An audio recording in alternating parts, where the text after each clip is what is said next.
Itulah hari kemerdekaan kita, hari merdeka nusa dan bangsa, hari lahirnya bangsa Indonesia. Merdeka, sekali merdeka tetap merdeka, selama hayat masih dikandung badan. Kita tetap setia mempertahankan Indonesia. Kita tetap setia membela negara kita. Merdeka!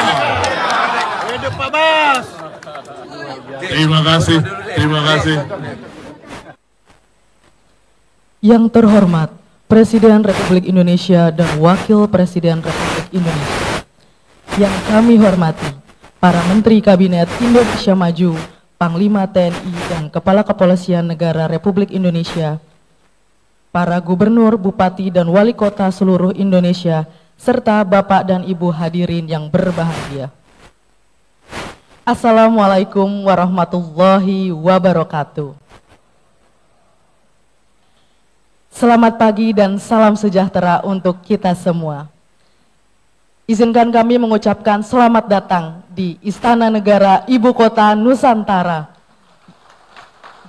dalam acara pengarahan Presiden Republik Indonesia kepada Kepala Daerah seluruh Indonesia.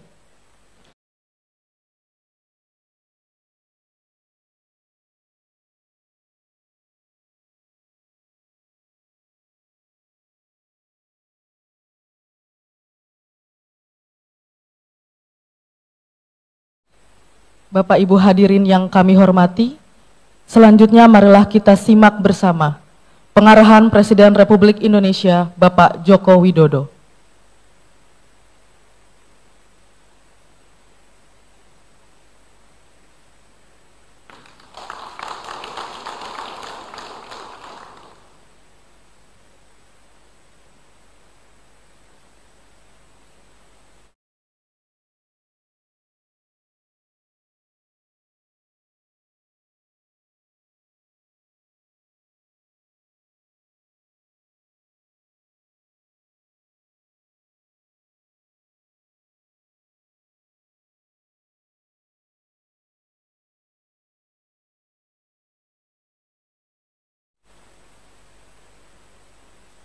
Bismillahirrahmanirrahim.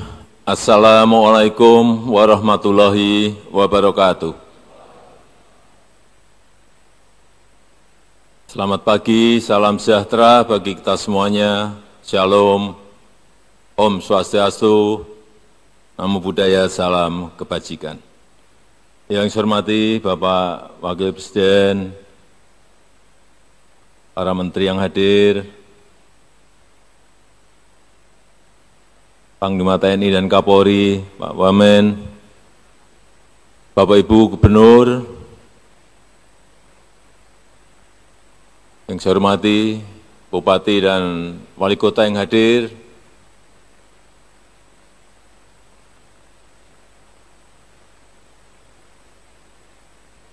saya nggak tahu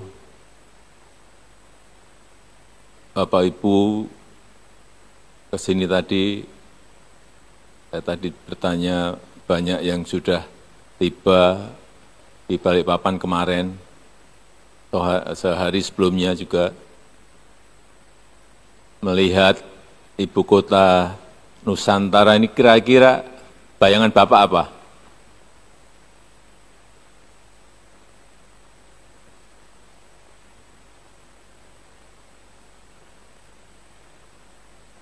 Selamat datang di Ibu Kota Nusantara.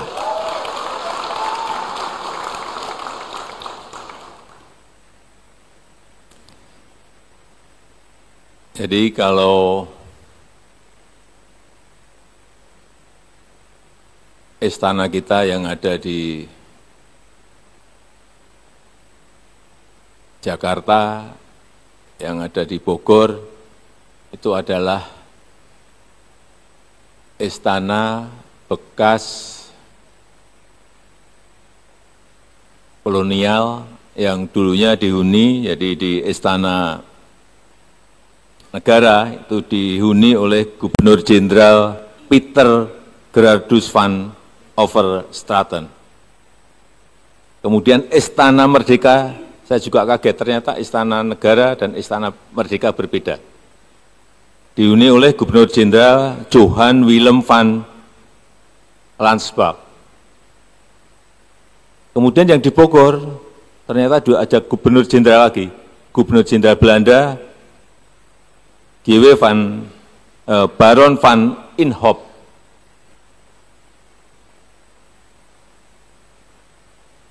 Saya hanya ingin menyampaikan bahwa itu sekali lagi Belanda. Bekas Gubernur Jenderal Belanda. Dan sudah kita tempati 79 tahun. Di bau-baunya kolonial selalu saya rasakan setiap hari. Dibayang-bayangi.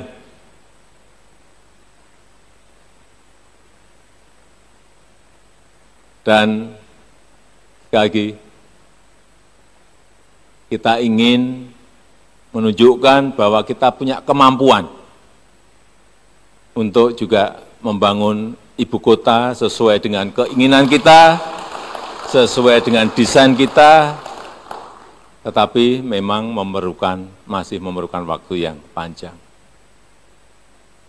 Ini dimulai baru 2 tahun 2021-22. Akan selesai kira-kira 10-15 tahun yang akan datang. Ini masih sangat panjang. Jadi kalau Bapak Ibu Gubernur, Bupati, dan Wali Kota tadi melihat ini baru awal. Ini belum selesai, jangan keliru, ini belum selesai. Mungkin baru 20%. Dan titik-titik spot yang dibangun di sini juga bukan hanya kawasan inti pemerintahan, yang ada Istana Presiden dan Wapres, kemudian Kemenko, Kementerian, banyak yang masih belum dibangun. Tetapi di luar dari ini juga ada kawasan-kawasan yang telah banyak dibangun, baik berupa hotel, universitas, rumah sakit. Seingat saya hotel ada 5, kemarin tambah lagi berarti ada 6. Rumah sakit juga sudah 6 dalam proses dibangun. Kemudian training centernya PSSI juga sudah selesai. Dan ada beberapa dimulai, properti, perumahan, semuanya sudah dimulai. Dan fasilitas-fasilitas pendukung lainnya. Saya ingin menyampaikan bahwa IKN ini adalah contoh kota masa depan yang dibangun dengan rencana dan konsep untuk masa depan. Konsepnya Forest City, jadi kota hutan, bukan kota beton. Saya kira di semua provinsi, kabupaten, dan kota bisa merencanakan dan mengkonsep kotanya itu ingin dijadikan kota apa. Saya sudah berkali-kali menyampaikan.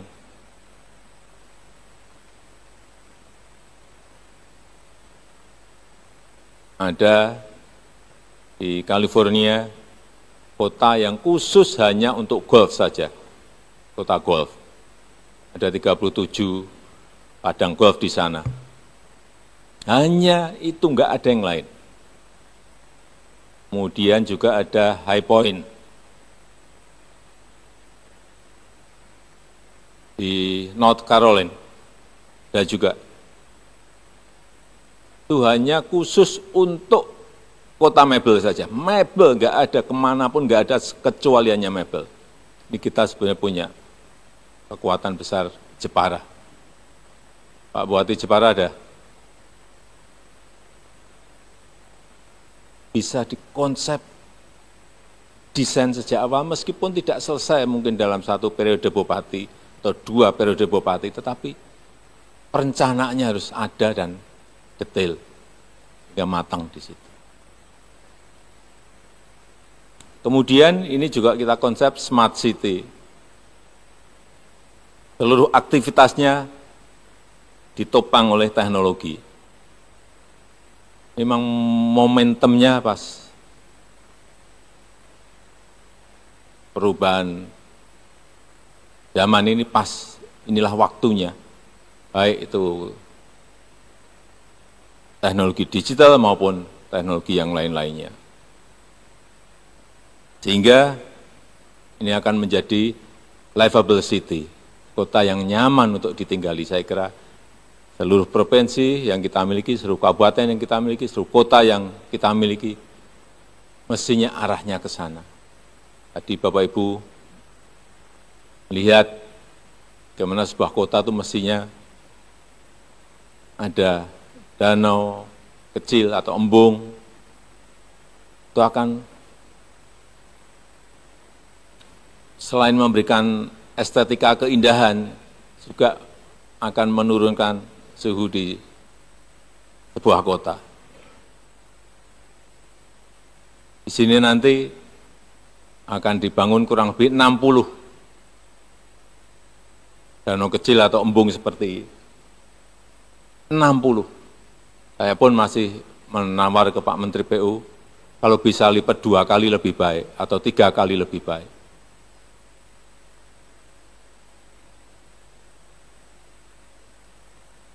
Dan itu bisa kita lakukan. Dan juga tidak mahal. APBD punya kemampuan. Tapi memang harus direncanakan. Harus didesain. Jangan seadanya.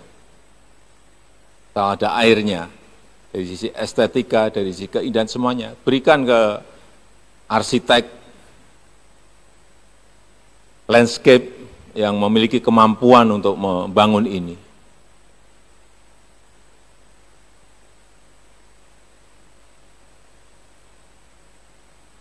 Juga di semua kota yang dekat dengan laut, saya titip saja, jangan sampai ada yang membelakangi laut. Laut itu harus kita jadikan halaman, bukan di belakang rumah.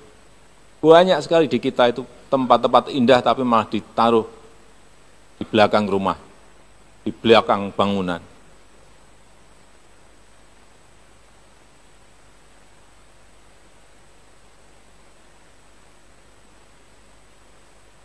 Dan juga ke depan nanti akan menjadi tren penggunaan energi hijau. Sini juga saat ini 100% sudah menggunakan energi hijau, 100%. Nanti kalau ini sudah dimulai, dinyatakan mulai, semua kendaraannya juga harus kendaraan listrik. Kemarin pagi saya cek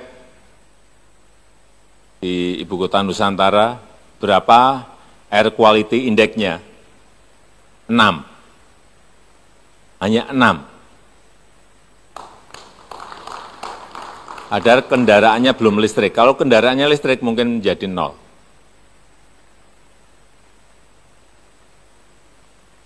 Ya, kemarin kita cek Singapura 53. Maksimal itu 50.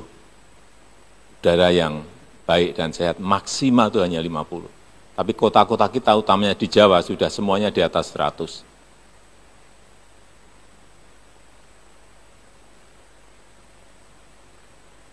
Ini yang harus juga dicermati oleh Bupati, Wali Kota, Gubernur.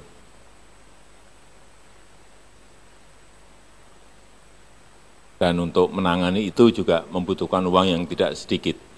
Menteri Kesehatan menyampaikan pada saya, karena udara yang tidak baik, sehingga ISPA di Jabodetabek itu menghabiskan hampir 10 triliun rupiah. Uang yang tidak sedikit kita pakai untuk menangani kesehatan karena adanya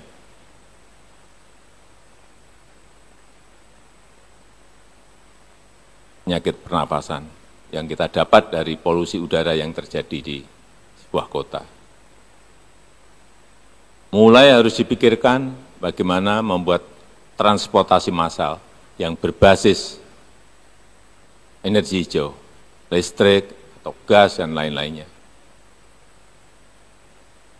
Jakarta sekarang sudah ada MRT, sudah ada LRT, kereta cepat, semuanya itu untuk mengurangi, tetapi juga masih kira-kira air quality index-nya Jakarta 190 sampai 200. Ada maksimal hanya 50. Hati-hati kota-kota yang sudah mulai macet, kota-kota yang mulai padat, yang berkaitan dengan polusi.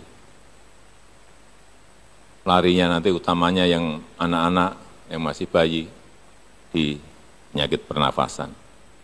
Jadi saya sarankan kalau mau menyiapkan desain transportasi massal, itu ada yang mau kita pakai di sini, meskipun juga belum kita putuskan, yaitu autonomous rail transit. Kalau MRT itu per kilometer, dulu waktu kita mulai, saya masih gubernur, kita mulai itu biayanya, anggarannya per 1 kilo, supaya semuanya tahu, per 1 kilometer itu 1,1 triliun rupiah. Ada gubernur atau bupati wali kota yang sanggup membangun MRT? Tunjuk jari. Bali. Hati-hati. Hitungannya hati-hati. Mungkin bisa membangunnya, tapi operasionalnya juga tidak kecil. APBD-nya siap, karena kalau apapun yang namanya MRT, yang namanya LRT, yang namanya kereta cepat, semuanya itu rugi. Artinya harus ada PSO. APBD harus siap untuk mengcover biaya operasional. Saya berikan contoh, MRT Jakarta, itu setiap tahun keluar 800 miliar untuk penuh loh itu, untuk menutup biaya MRT. Betul Pak Heru? 800 ya? Dan hitungan saya, kira-kira kalau semua jalur nanti selesai, kira-kira APBD harus keluar 4 triliun. Tapi yang Bapak Ibu harus tahu, kalau nggak ada MRT, nggak ada LRT, nggak ada kereta cepat, itu kita kehilangan setiap tahun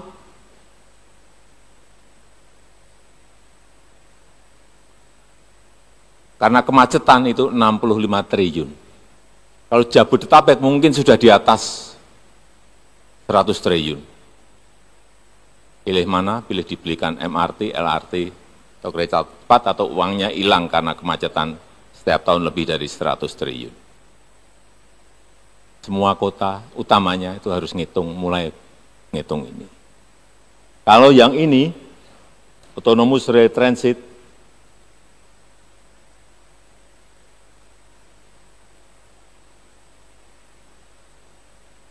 ini memang lebih murah, karena tanpa rel, kayak magnet. Per unitnya, ini untuk 3 gerbong, harganya kurang lebih 74 miliar. Jadi kalau tadi MRT 1,1 triliun, saya lupa, MRT itu 1,1 triliun saat saya gubernur. Yang sekarang sudah 2,3 triliun. 10 tahun naiknya langsung 2 kali. 2,3 triliun. LRT yang kita bangun untuk Bekasi ke Cibubur, itu per kilometernya 700 miliar. Kereta cepat itu per kilonya 780 miliar rupiah. Saya hafal karena saya tiap hari ke lapangan. Selalu yang saya tanyakan standar per kilometer itu berapa.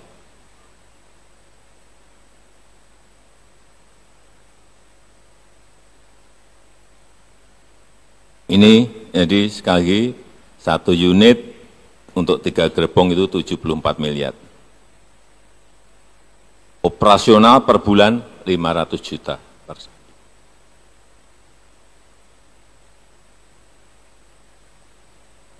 Di kota-kota yang mulai macet, saya kira saya melihat tidak hanya di Jawa saja, di luar Jawa pun sekarang sudah mulai macet. Ini mulai harus dipikirkan transportasi massalnya apa.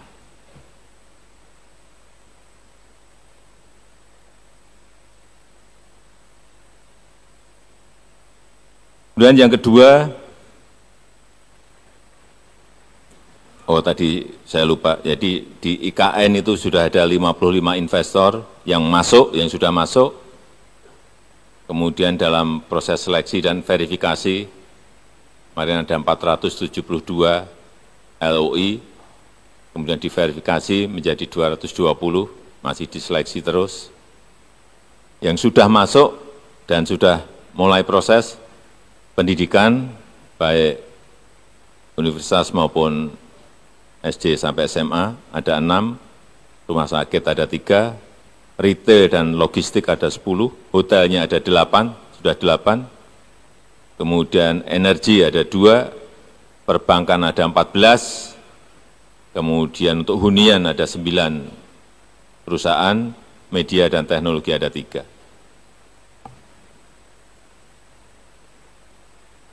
Jadi saya kira Bapak Ibu semuanya bisa meniru konsep kalau memang APBD kita nggak siap, ya model investasi. Tapi untuk menarik investasi itu memang membangun trust, membangun kepercayaan itu yang paling sulit. Kalau percaya di daerah saya, di provinsi saya, di kota saya, di kabupaten saya, punya potensi, punya keunggulan, tapi kok enggak datang investor, itu tolong dievaluasi. Pasti ada yang enggak benar, ada yang salah, ada yang perlu diperbaiki. Yang kedua yang berkaitan dengan inflasi. Saya kira setiap hari Senin sudah berjalan dengan baik, dipimpin oleh Pak Mendagri. Saya ingin mengucapkan terima kasih pada seluruh gubernur, bupati, dan wali kota. Inflasi kita pada posisi yang sangat baik kalau dibandingkan dengan negara-negara lain. Terakhir jangka berapa, Pak? 2,13%. Sebelumnya 2,58%. Sangat bagus sekali. Tapi juga tolong dijaga daya beli rakyat. Dengan apa? Segera merealisasikan APBD-nya. Segera merealisasikan APBD secepat-cepatnya. Karena sampai saat ini realisasi belanja di kabupaten kota masih di angka 31%. Kecil sekali ini.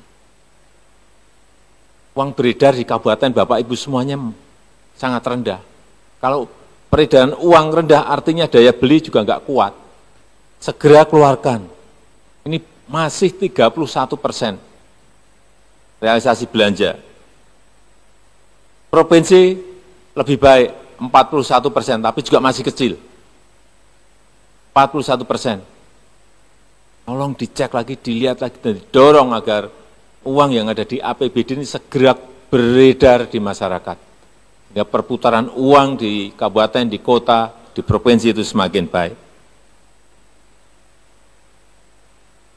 Realisasi pendapatan di kabupaten kota 38%, di provinsi 49%. Hati-hati, tolong seperti ini dicek harian. Perintahnya juga perintah harian, karena ini menyangkut sekali lagi daya beli rakyat kita. Semakin cepat keluar, semakin cepat realisasi, semakin baik.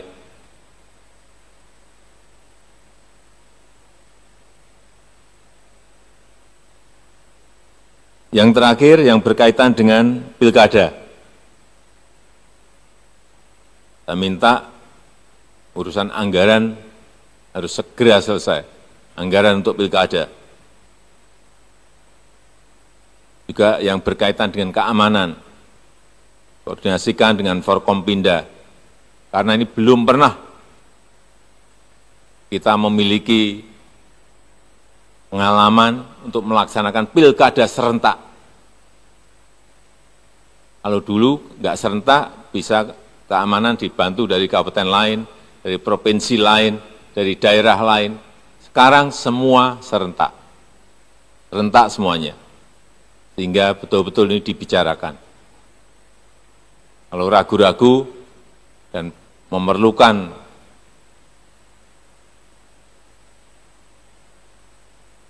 tambahan kekuatan agar disampaikan ke Kapolda, atau kalau provinsi sampaikan ke Kapolri langsung. Karena ini menyangkut keamanan dan ketertiban nanti di dalam kegiatan pilkada yang kita akan lakukan nanti di bulan November. Saya rasa itu yang ingin saya sampaikan dalam kesempatan yang baik ini, dan lagi saya sangat berterima kasih para gubernur, bupati, dan wali kota yang telah hadir di ibu kota negara Nusantara ini, dan tadi yang sudah dilihat di Embung sudah, di Sumbu Kebangsaan juga sudah, dan kalau yang baik ya bisa di copy, bisa ditiru, mulai direncanakan, dan saya tutup. Terima kasih. Wassalamualaikum warahmatullahi wabarakatuh.